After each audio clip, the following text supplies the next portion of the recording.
Very small topic. Okay, so let me do this quickly. This topic has two parts. One is anemia in pregnancy, and another is a urinary tract infection during pregnancy. Very short, and most of the things you have already discussed. So enjoy this class just like a revision. Now, regarding the definition of anemia in pregnancy, see there, when hemoglobin level is less than 10 gram per deciliter during pregnancy or during the puerperal period, or when hemoglobin is less than 12 gram per dl in the non-pregnant woman. But we are talking about the anemia in pregnancy, so this second part of the definition doesn't come into the picture. It is just given here so that you can compare. The non-pregnant lady should have hemoglobin, okay, more than 12 gram. Okay, if it is less than 12, we call anemia during that time. But during pregnancy, hemoglobin less than 10 is called anemia. Now, what is the lowest level of acceptable hemoglobin during pregnancy? What is the cutoff value during pregnancy? What is the lower range or lower level? 11 gram per deciliter. Exactly. 11.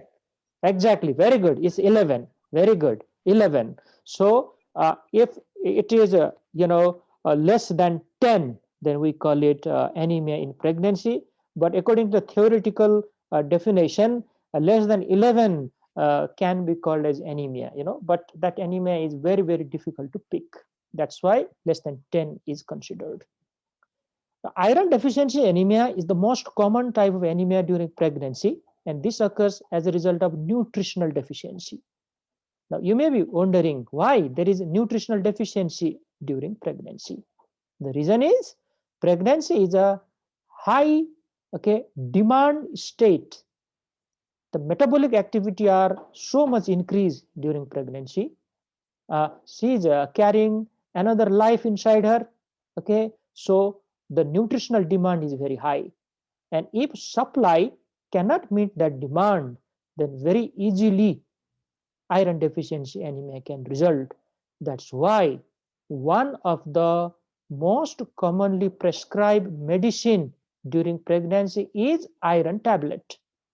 That's what we do, because we believe only the food cannot supply that much of iron. So iron supplementation is routinely done during pregnancy. Whereas in non-pregnant state, iron deficiency anemia is also quite common, and that is because of the menstrual loss. Every month, okay, in a for example, from 15 years till 45 years, that lady develops period. So that loss of blood during the menstrual period is responsible for high chance of iron deficiency anemia in a non-pregnant state. Now the important part, how to diagnose iron deficiency anemia. Now please pay attention, because you are also learning about hematology at the same time in some other parts of the medicine. So the knowledge is quite helpful now. RBCs are microcytic and hypochromic. This is done by peripheral smear examination. Microcytic, hypochromic. See here. No, microcytic means the size of the RBCs are smaller, less than 80 femtoliter, and hypochromic, the color of the RBC is less. That means the central pallor of the RBC is more. Hemoglobin is less than 10. Otherwise, we cannot call it anemia. And see, MCV is less than 80. That's why they are called microcytic. Now, regarding the pathophysiology of iron deficiency anemia, the hemoglobin should fall, but hemoglobin will not fall in the beginning. In the beginning, there is complete depletion of iron store in the liver, in the spleen, and inside the bone marrow. Wherever the iron is stored, those iron store will be depleted first. After that, there is decrease in serum iron. Decrease in serum iron. Then there is increase in total iron binding capacity. Now you need to really understand this line here. Which protein carries iron and transfer it. What is the name of that carrier protein? Transferring. Transferrin. Exactly. It is called transferrin. Now listen here. The job of this transferrin is it has got many receptor on the surface. So when there is enough iron everywhere, okay, the receptors are occupied by that iron binding. That means the total iron binding capacity of that transferrin is decreased because the receptors are already occupied. Whereas if iron is deficient, then the receptors are not occupied by the iron, means they are free. So the total iron binding capacity is increased. Never forget this golden statement. So to clarify this further, I'll give you two important examples here. One is thalassemia. Beta thalassemia measure because of repeated blood transfusion, because of excessive iron absorption from the intestine. This is iron overload condition. There is abundant iron everywhere. So during this time, if I go for total iron binding capacity, this is decrease, always decrease. Whereas in iron deficiency anemia, because of lack of iron, the total iron binding capacity is increase. Okay, so this will clarify whatever doubt you have, because it's very, very important concept.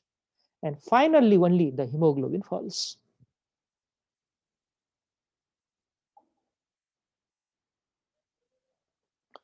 Now, regarding the pregnancy requirement of the iron, a pregnant woman needs 800 milligram of elemental iron, of which 500 milligram goes to expand the RBC mass and 300 milligram goes to the fetal placental unit. That's why she needs a lot of iron. Just remember that. We don't need to ask or need to remember this exact value, but the concept is important here. She needs more iron, some for herself, some for the developing baby. Regarding the risk factor, chronic bleeding can result in iron deficiency anemia. Poor nutrition can result in iron deficiency anemia, and frequent pregnancy, especially if the gap between the pregnancy is less. Okay, normally the gap should be, we say 2 to 3 years. The ideal is 3 year gap between the successive pregnancy. But if the gap is less than, for example, 1.5 year, just say 1 year, for example, then there is a high chance of iron deficiency anemia in the mother. Give me the example of chronic bleeding. Chronic bleeding, which is the situation? Hookworm infection and peptic ulcer. The peptic ulcer is the best thing because the mucosal bleeding is very severe in that. Very good. Sir. Very good. And also chronic blood loss due to piles and dysentery. Exactly. I accept all your answers. Now, hookworm infestation is one of the answer which your teacher loved to hear. Hookworm infestation. Another is peptic ulcer disease. Very good. Third, any chronic type of loss from the GI tract like piles. I agree that. Piles. It's very important cause of chronic blood loss. Okay. Others are maybe in very old person, not, we are talking about the pregnancy now. So that answer you don't need to give because of the general discussion I'm entering there. In an old person, if there is anemia, then think about right-sided colon cancer also in the older person, because colon cancer is quite common in older patient. Apart from that, if a massive type of hemorrhage is occurring, then you don't suffer from iron deficiency anemia, you suffer from normocytic normochromic anemia. Regarding the symptoms of iron deficiency anemia, the findings may vary from none to general malaise, palpitation, and ankle edema. You can add so many other things there. General features of anemia. The lady is very tired, easy fatigability, tachycardia, palpitation, breathlessness. Okay, features of heart failure if there is a chronic type of anemia. Ankle edema is excessive, again another feature of heart failure, but it is quite common in pregnancy itself. So we are confused whether this is because of pregnancy or because of heart failure. So we need to rely on some other features. And for the pure features of iron deficiency anemia, remember koilonychia. What is koilonychia? Yes, Spoon-like shape of nails. Pulling of the nails. exactly, exactly. That is a Spoon, perfect sign of hypochromic anemia. exactly. Spoon-shaped nail. Just remember that much. Spoon-shaped nail means the nail plate is depressed downwards, and they are excessively brittle. Okay, they may break very easily. This koilonychia is an important feature of iron deficiency anemia. Fetal effect of iron deficiency anemia are none, as iron is actively transported across the placenta to the fetus. So mother will suffer than the developing fetus. Mother is suffering from the effect and she is providing iron to the fetus. So fetal effects are very minimal to none. And regarding the treatment of iron deficiency anemia, the iron sulfate, okay, or ferrous sulfate, we say ferrous sulfate is provided as a pill uh, in a 325 milligram tablet, and it contains 65 milligram of elemental iron inside it. Now, this is a bit of a concept for you.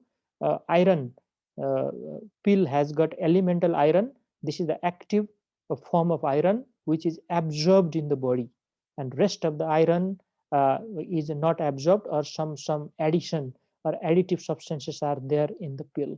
Okay, so not all this 325 milligram is going to be absorbed. Only the elemental iron is going to be absorbed by our GI tract. This is the meaning here. It is given 3 times a day for the treatment. But for the prevention, elemental iron 30 milligram per day is enough. Now, a bit of practical information. 30 milligram elemental iron means 150 milligram tablet of iron sulfate is there. Means 5 times more, strength of the tablet is there in case of elemental iron. Now, what is the treatment of Hookham anemia? Hookham anemia. What is the treatment? Anyone? Albendazole, sir. Exactly. Albendazole. Okay, very good. Albendazole or mebendazole, a pyrentyl palmate, and this, very good. Those type of drugs along with iron therapy. Now, another part of the anemia in pregnancy is called folate deficiency anemia. Now, vitamin B12 deficiency anemia is not very common at all, because our liver can store a large amount of vitamin B12. Okay, so we don't even consider that. But folate deficiency anemia can result commonly during pregnancy. Now, how to diagnose folate deficiency anemia? Let's start that in the beginning. Now, all of you, please focus here. These are the questions which we love to ask in any branch of the medicine, any. Even in pediatric exam, we love to ask like this. Even in obstetrics or gynecology, medicine, surgery, anywhere. So RBCs are macrocytic because it is a type of macrocytic anemia which is caused by folate deficiency, or you can also call it megaloblastic anemia. But there is a difference between megaloblast and macrocyte. Megaloblasts are very young RBC which are present inside the bone marrow. Macrocytes are mature RBC present in the peripheral circulation. Hemoglobin is less than 10 gram per deciliter or equal to 10. That's why anemia is diagnosed. MCV, okay, should be more than 100 femtoliter. Then only we call it macrocytic anemia. RBC folate, if we measure, they are low. And one very important feature is hypersegmented neutrophil. They are the part of macrocytic or megaloblastic anemia. You already know about this. Usually more than 5 segments are present in the neutrophil nucleus.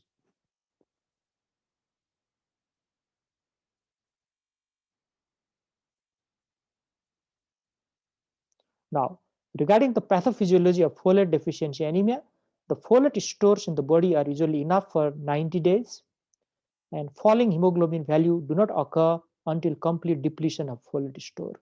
So usually it doesn't occur that commonly, but there is one very important implication of folate deficiency anemia.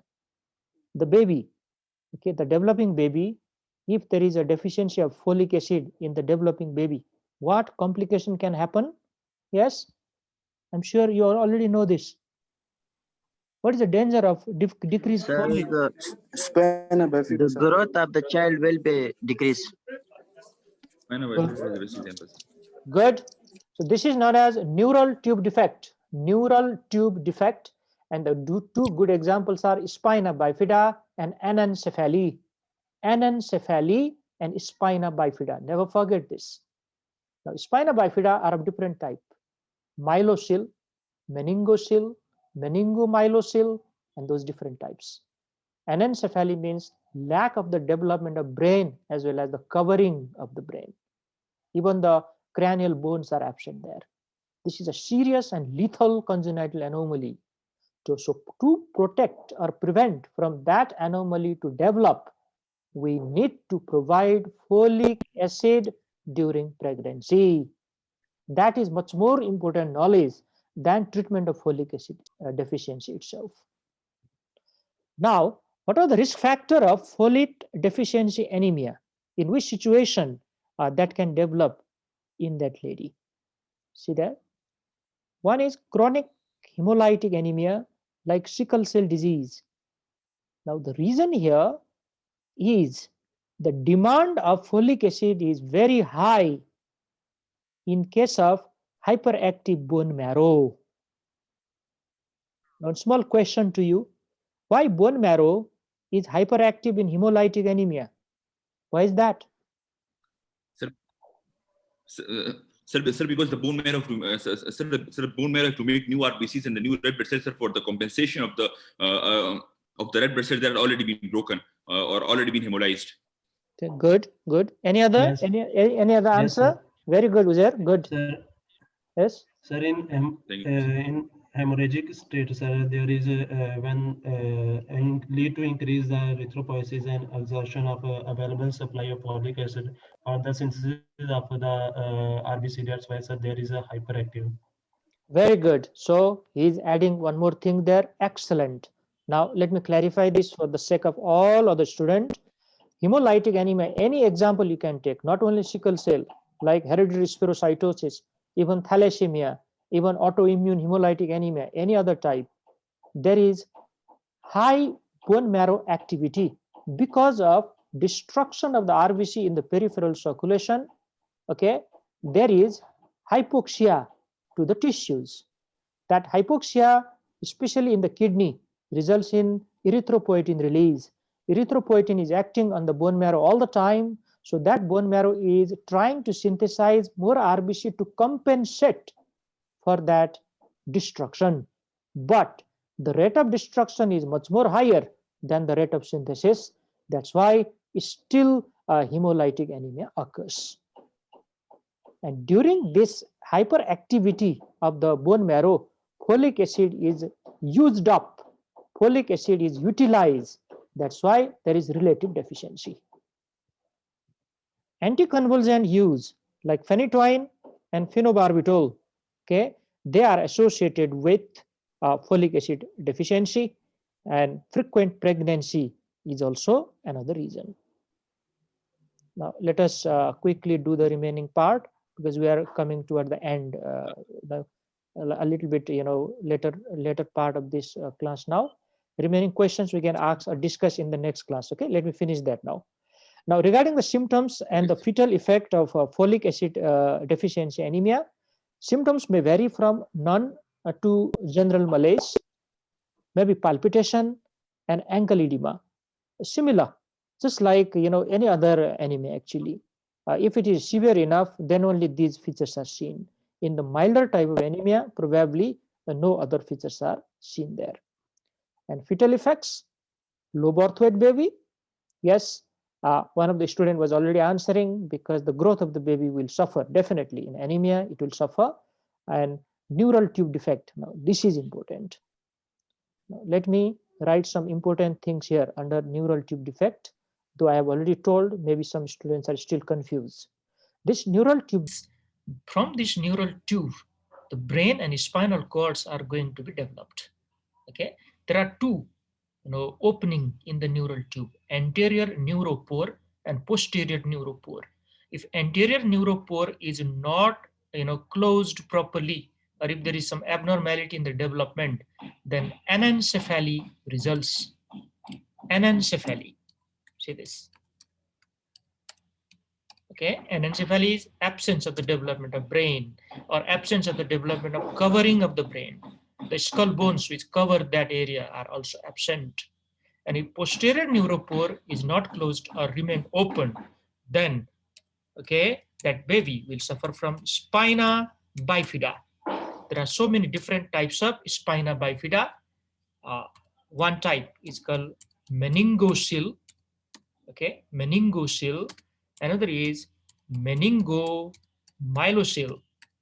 Meningomyelocele, and another may be simply myelocele. And the fourth one is called occulta, spina bifida occulta. So let me clarify a little bit about this.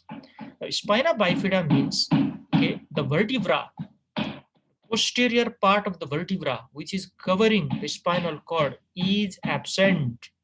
That is important point. After it is not formed or absent, the meninges which are covering the spinal cord, they may herniate outside, and this is known as meningocele. If only meninges herniate outside. Clear? Along with meninges, if spinal cord also herniate outside, this is called meningomyelocele. Myelo is the term for spinal cord. Only spinal cord is coming. Meninges are, ruptured or broken, something like that. Remember, myelocele. And occulta, nothing is herniated out. Only the posterior part of the vertebra is absent, and we can, detect it during the examination. There is a gap felt that is known as spina bifida occulta. So this is a important information for you. That's why I want to talk a little bit about this.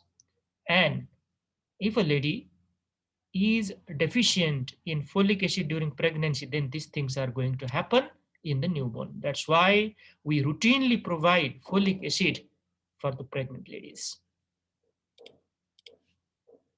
Let's move on. Now, what is the treatment? We provide folic acid 1 milligram orally every day. The treatment is very easy.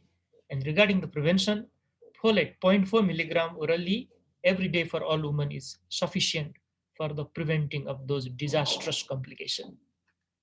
And 4 milligram orally daily for those at high risk for neural tube defect.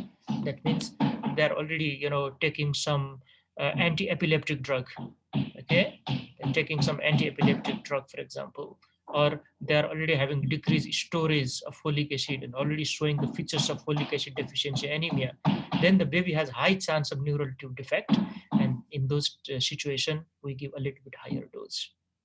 Now, one question, okay, I asked in the last class to the student, why anti-epileptic drug gives rise to folic acid deficiency anemia? Yes, anyone? Why? Yes, sir. Sure.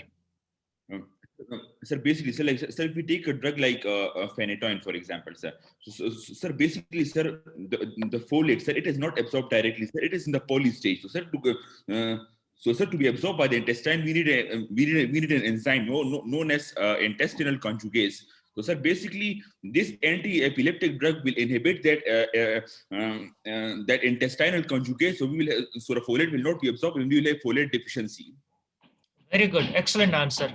Okay, excellent answer. I'm sure some other students also know, because we talked about this. Okay, Uzair himself has answered in some other lecture actually this question. I just want to clarify this because it can be asked in the exam. Now, just remember that. You just remember the anti-epileptic drug will inhibit the enzyme which is necessary for the absorption of folic acid. If you answer like that, we'll be very satisfied with your answer. And some of the textbook even mention when the folic acid is converted into its active form, because of these enzymes are the hepatic microsome P450 enzyme inducers like phenobarbital and phenytoin. So they induce those enzymes so that folic acid will be metabolized rapidly. That is also mentioned as one of the cause for folic acid deficiency. Now let's move on. Another type of anemia which we are talking very shortly. Okay, we predominantly talk about this in some other part. For example, in pediatrics, where we are talking hematology these days, we'll give a lot of time there. Here, just few of the important points. Sickle cell anemia. This is an inherited autosomal recessive disease which results in production of abnormal globin chain. It's abnormal globin chain. Now, production of abnormal globin chain. Now, why it is abnormal? Because it is hemoglobin S here. It is not anymore hemoglobin A. Okay, the glutamic acid is replaced by valine. In this case, that's how the abnormal hemoglobin is formed. And this is autosomal recessive disorder. Always remember this. This runs in the family as autosomal recessive, and there is 25% chance of occurrence in every pregnancy. Now, regarding the screening test, okay, for the diagnosis of sickle cell anemia, we have to go for peripheral blood smear, PBS. And when we do peripheral blood smear, it detects the presence or absence of hemoglobin S. If it is there, it will show. Very easy answer. Another is called sickling test. Sickling test also can be done. Okay. Now, they do not differentiate between disease and the trait per se. Disease and trait. Trait means a carrier state. Disease is having sign and symptom. Both of these conditions may have hemoglobin S. So peripheral blood smear may not separate them. But at the same time, disease definitely will have so many signs and symptoms. So we can correlate like that. Let's move on. Now, what are the diagnostic tests? Okay, we go for hemoglobin electrophoresis. Hemoglobin electrophoresis. That peripheral blood smear is a screening test, but regarding the confirmation of the diagnosis, you have to go for hemoglobin electrophoresis, and that hemoglobin electrophoresis will show S band, okay, S band, and then that S band will confirm the diagnosis. So it will differentiate between SA trait and SS disease. Okay, this is sickle cell anemia trait, and this is called sickle cell anemia, disease. SS means both of the homologous chromosome are having, sickle cell hemoglobin. That's why it is written as SS. Okay, so don't get confused here. If the sickle cell hemoglobin is less than 40%, that means it is a trait. If it is greater than 40%, then it is SS disease or homozygous state. SA is called heterozygous state. SS is known as homozygous state. Okay, both homologous chromosomes are abnormal in SS. That's the meaning. Now, regarding the risk factor, the African and Mediterranean descent, or the population from there, is the only significant risk factor for sickle cell anemia. Apart from them, they may occur here and there as a sporadic form all over the world.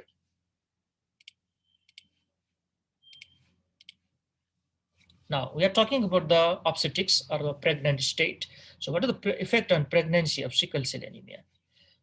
With SA or heterozygous state, the patient may have increased urinary tract infection, but pregnancy outcome is not changed because it is just the carrier state.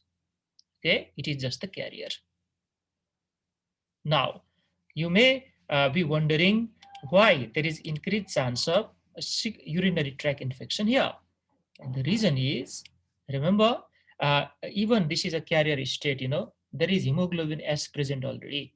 The hemoglobin S, okay, will block very small capillaries, especially in the renal papillary area. It is called renal papilla, and in those sites, there is a blockage. And because of these blockage, okay, urinary tract infection commonly occurs there. And sometimes even the concentration of the urine cannot occur properly. Whereas in a homozygous state, that is SS, the pregnancy may be complicated by increased spontaneous abortion, intrauterine growth retardation, fetal death, and even preterm delivery. So this is a much more complicated condition.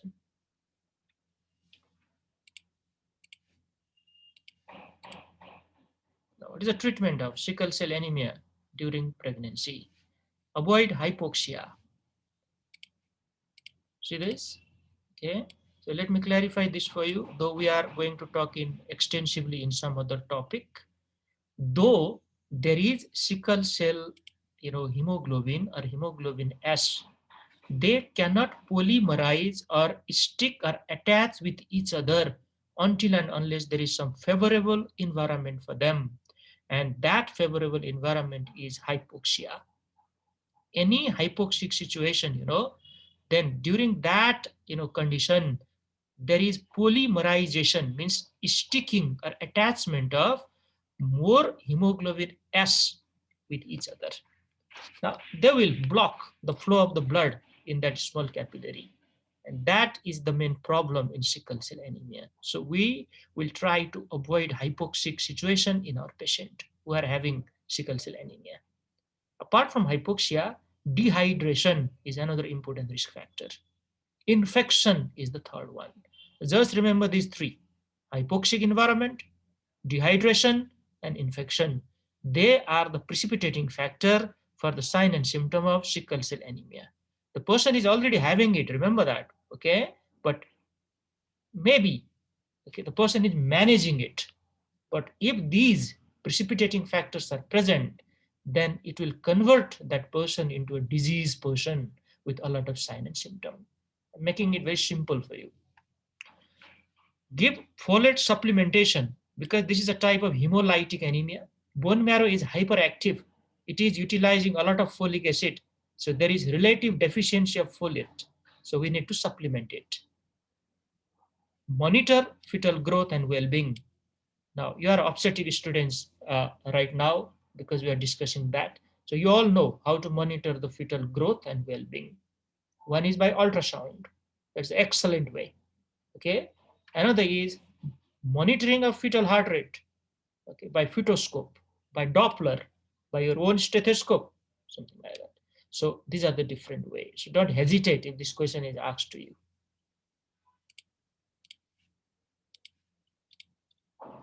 Now let's move on. Another important topic which I have included, okay, along with this anemia, but there may not be any correlation between them, okay, is urinary tract infection during pregnancy, because it is very common during pregnancy. That's why we are talking it, okay, during this, live online class. Now, UTI may involve either the lower tract. What is lower tract? How do you, differentiate the upper urinary tract and the lower urinary tract? Anybody? How? From where? What is the boundary? Sir, upper urinary tract involves kidney, ureter, and bladder. Are you sure? Now, I need to modify your answer a little bit there. Urinary bladder is not involved in the upper urinary tract, okay? Only ureter and the kidney. Bladder and urethra are the part of lower urinary tract. Don't forget that. Now see here, the urinary tract infection may involve either the lower tract, that is bladder or urethra, or the upper tract, including the kidney. Ureter are not that very commonly, infected. Probably it is a tube, it's a vertical tube, and there is a bit of velocity of the urine flow towards the urinary bladder. That's why until and unless there is obstruction of the ureter or obstruction of the urine flow, okay, or reflux, the infection of ureter doesn't occur usually. But kidneys are very commonly infected. We use the term pyelonephritis for that. And When bladder is infected, we use the term cystitis for that. And where urethra is infected, we use the term urethritis. Okay. So what is the concept you get? Pyelonephritis is upper urinary tract infection. Cystitis and urethritis are lower urinary tract infection. Now, whatever is the type of urinary tract infection, the most common organism is the same, that is E. coli.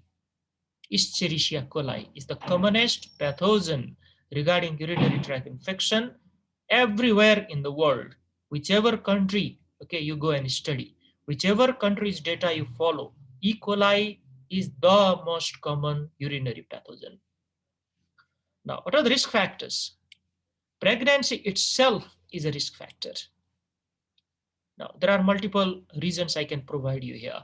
One, the urinary bladder is commonly compressed by the growing uterus during pregnancy. And whenever the bladder is compressed, there is a stasis of urine inside the urinary bladder. And that stasis will attract the infection. That is UTI. Okay. Another reason, during pregnancy, there is high chance of constipation. We all know that. Constipation mainly occurs in sigmoid colon. That sigmoid colon may compress ureter. Okay. Now again, there is stasis of urine in the ureter, which may attract infection. So these different things, you can highlight here if your teacher asks. Now, others include mechanical urinary obstruction and systemic disease like sickle cell trait disease. We just talked about that. Diabetes mellitus and even the gout. Okay. So all these things, gout is excessive, secretion of the, excessive formation of the uric acid. So this uric acid may be collected in different joint, that is called gout. At the same time, we may have a high chance of formation of uric acid stone, and that uric acid stone may attract the infection. That is the correlation.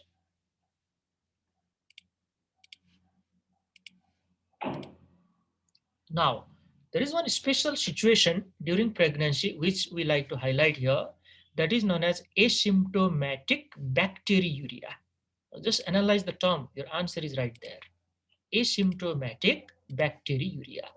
Now, what does that mean? The lady doesn't have any symptom of UTI, but she is having presence of bacteria in the urine. When we do the culture, the bacteria will be grown, but there is no symptom of urinary tract infection, like no burning urination, no hesitancy, no urgency, okay, no pyuria, something like that. The most common form of urinary tract infection during pregnancy is asymptomatic bacteriuria. Okay, among all, like cystitis, pyelonephritis, urethritis, okay, if you compare, asymptomatic bacteriuria is the most common one. So it can be asked as an MCQ question in the exam, okay? Please have a note. No symptoms or signs are present in this case. That's why asymptomatic. If not treated, 30% of the cases will develop acute pyelonephritis. That's why we have to treat it.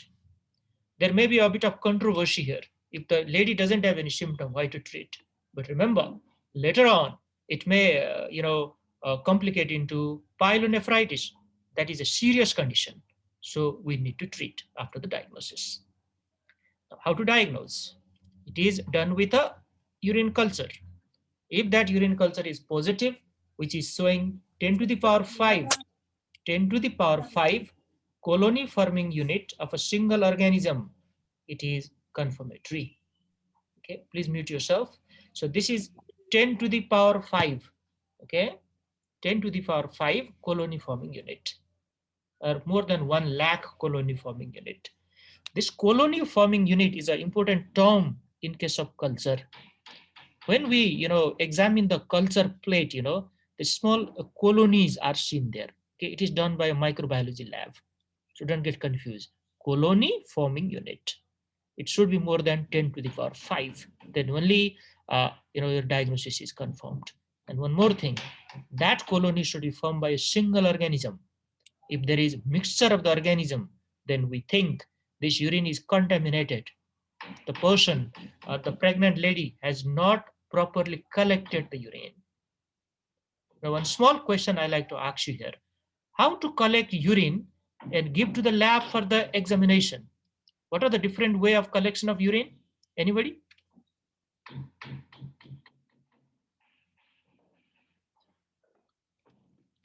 This is a bit of clinical question, so probably student may not know this. So let me answer this. One of the most common way. Yes, yes, sure. Yes. Sir, we have got like, sir, I think 4 methods, sir. We have got the sterile urine bag method, the urethral catheterization, the suprapubic aspiration, and the clean catch urine, sir. Very good. Very good. Excellent answer. Very impressive. Nice. So see there. So he has already mentioned. So let me write these things here so that you don't forget it. This is a very important question, a practical question for the students. So the question is, what are the different way of collecting the urine sample? The most common way is midstream urine sample. Midstream urine sample, or clean catch specimen, we say. Midstream urine. Why it is called midstream urine? We ask the patient to urinate. Then the middle part of the stream is collected in the container, and they should give that sample to the lab. That's why it is called midstream urine. The initial part of the urinary stream is discarded, and the later part is also discarded. Only the middle part is collected in the container. Remember this, also known as clean catch specimen. This is the most commonly done thing. Now, if I want very sterilized, like the non-contaminated sample, then I should go for suprapubic aspiration. Suprapubic aspiration. There is no chance of any contamination here because I am aspirating the urine directly from urinary bladder with the help of a needle and a syringe. So how we do that? Just palpate or feel symphysis pubis. Just go 1 to 2 finger breadth above that. Clean that area with povidone iodine or betadine, whatever you want. Wait for 2 minutes and prick there with the needle and a syringe.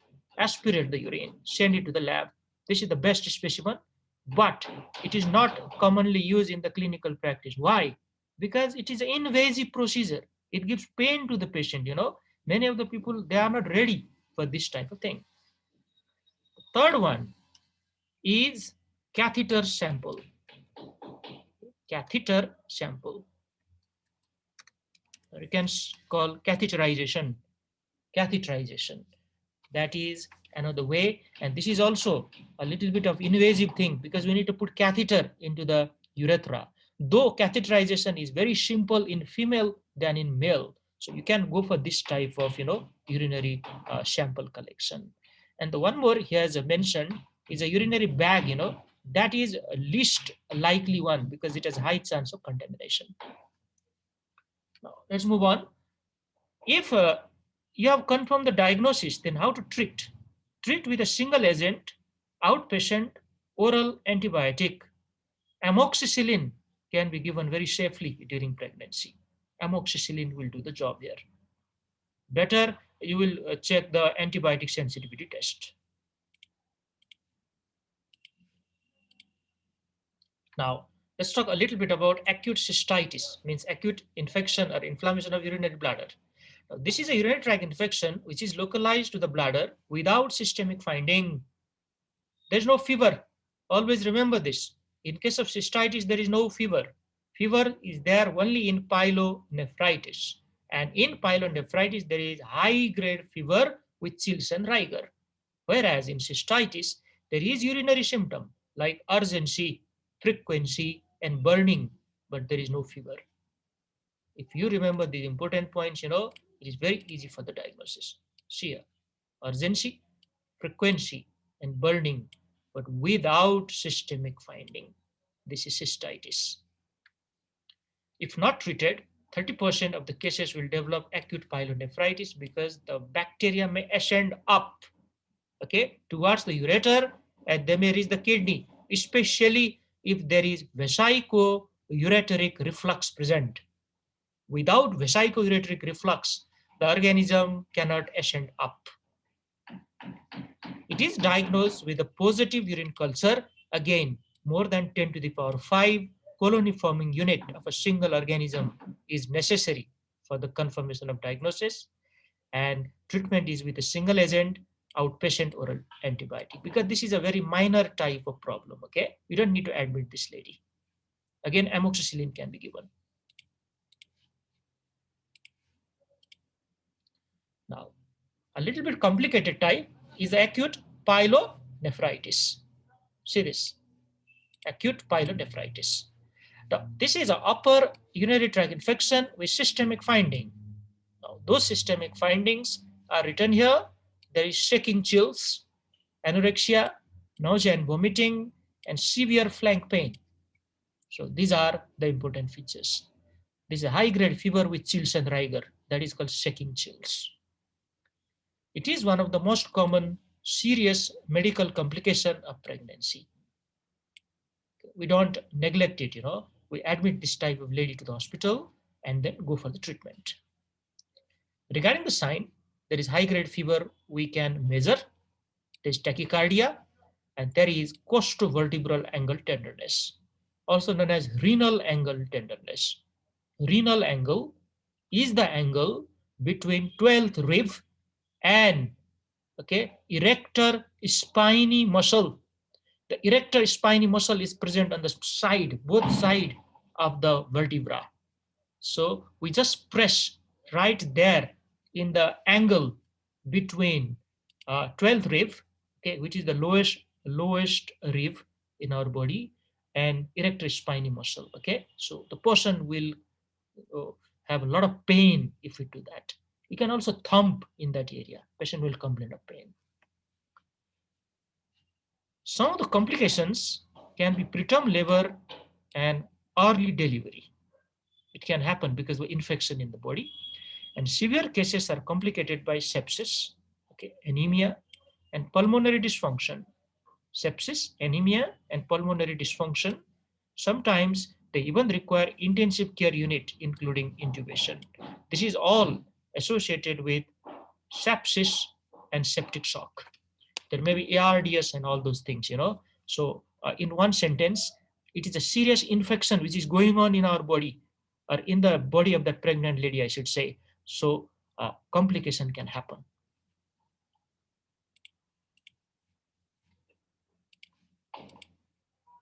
Now, how to diagnose and how to treat? See there. Diagnosis, you need to go again for the urine culture. And if that urine culture is positive with 10 to the power 5 colony forming unit of a single organism, then the diagnosis is confirmed, along with those clinical features already there. High-grade fever, chills and rigor, renal angle tenderness, they all are present. Regarding the treatment, we need to hospitalize that lady. You don't treat her as an OPD case now. This is a serious condition. Give generous intravenous hydration, that is IV fluid. Now, why IV fluid is given in an increased amount here? Anybody? Why? Because in pyelonephritis, we might have some type of loss of blood and loss of fluid, and so to accommodate that, we can give that intravenous IV fluid, sir. Okay. Any other student? Anybody wants to answer here? They're welcome. Anyone? Sir, because yes, sir, IV fluid, because there is a septic shock, and that's why there is a which lead to hypovolemia. Good. That is one acceptable answer. Very nice. Now, just listen here. You are a medical student, so you should develop this type of connection and correlation here. Very good. Two answers I've already got. Excellent. So few more. This is a case of high-grade fever. This is a case of bacterial infection. And when we are having high-grade temperature or fever, we lose a lot of fluids from the body. Remember this. Not only in case of pyelonephritis, in any other case. So hydration should be maintained. And this lady, this type of woman, are having nausea and vomiting. So if possible, we give more fluid from the oral route. There is no doubt. Oral is preferred, but if she is having nausea, if she is vomiting, then we should go for IV hydration. That is by ringer lactate or normal saline. That is one reason. Okay. Another one, if she has already developed sepsis or septicemia, absolutely, you have to give a lot of IV fluid. That is just like the management of shock. Okay. And third one, this is a case of urinary tract infection. This urinary tract is having a lot of bacteria and pus cells. We need to flush them out, okay, by forming more urine. Okay, so any case of urinary tract infection, we always ask our patient to drink more. Okay, so these are the different answers you can give here. Treatment is done by parenteral antibiotics. That means IV, always preferred, and tocolysis as needed. Because this infection may, start the uterine contraction, it may lead to preterm labor. So tocolytic drugs are necessary if that is the case. And we all know what are the answers here.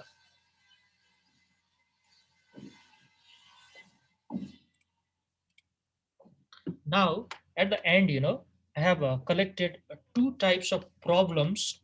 So how these type of cases present to our hospital. Okay, just a clinical scenario. It will give you a very good concept. So let me go through them now. Regarding the problem one, let me highlight the important point. This is the way you solve the case. Okay, just underline it. Just write these important points in your notebook and try to reach the diagnosis.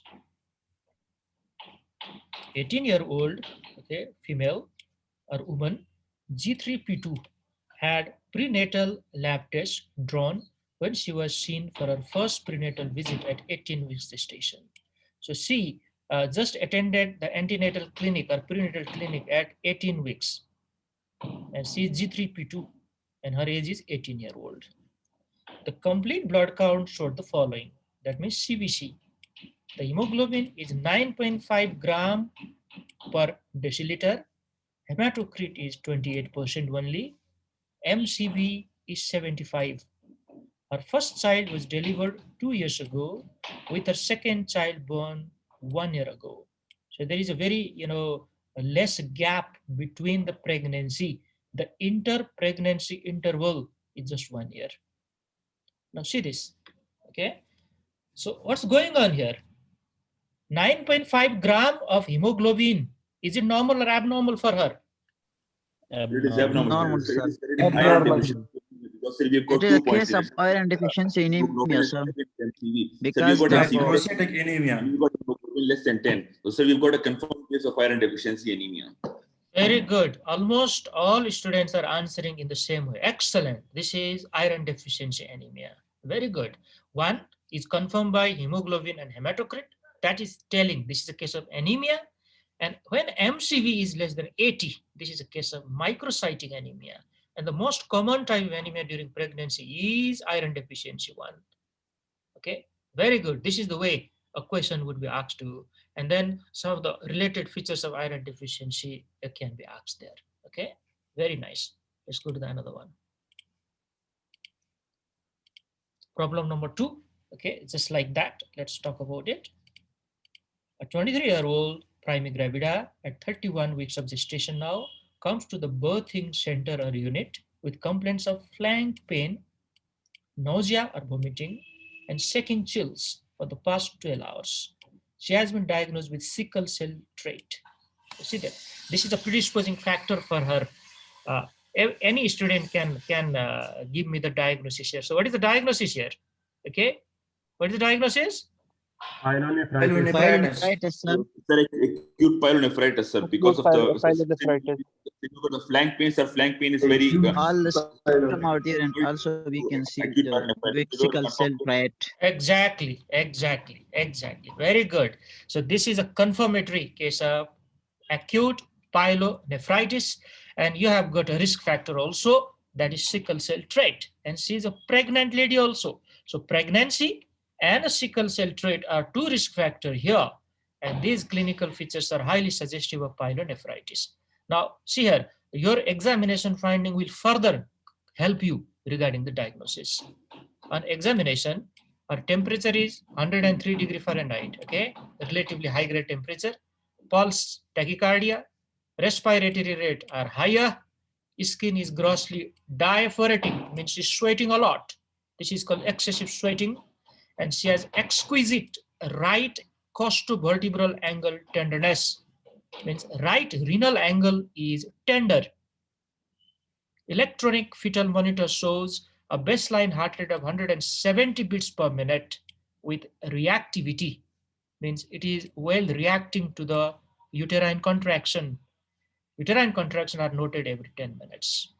So what you interpret for this fetal heart rate 170 beats per minute? Is it normal? Is it higher or is it lower? Yes. Higher than normal, sir. It is 160 is not, normal. not 160 up to up 160 to is normal. 180 we can say it's normal. Okay, so there are divided opinion. Very good. I completely agree with you. Some of the textbook clearly mention 120 to 160 is the normal range.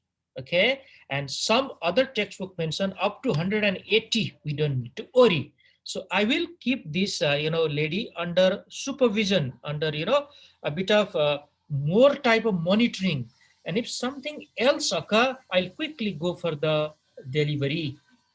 But there are certain a factor which are against this decision, and the most important factor is look at the gestational age here. She's just 31 weeks. This is a very premature baby inside.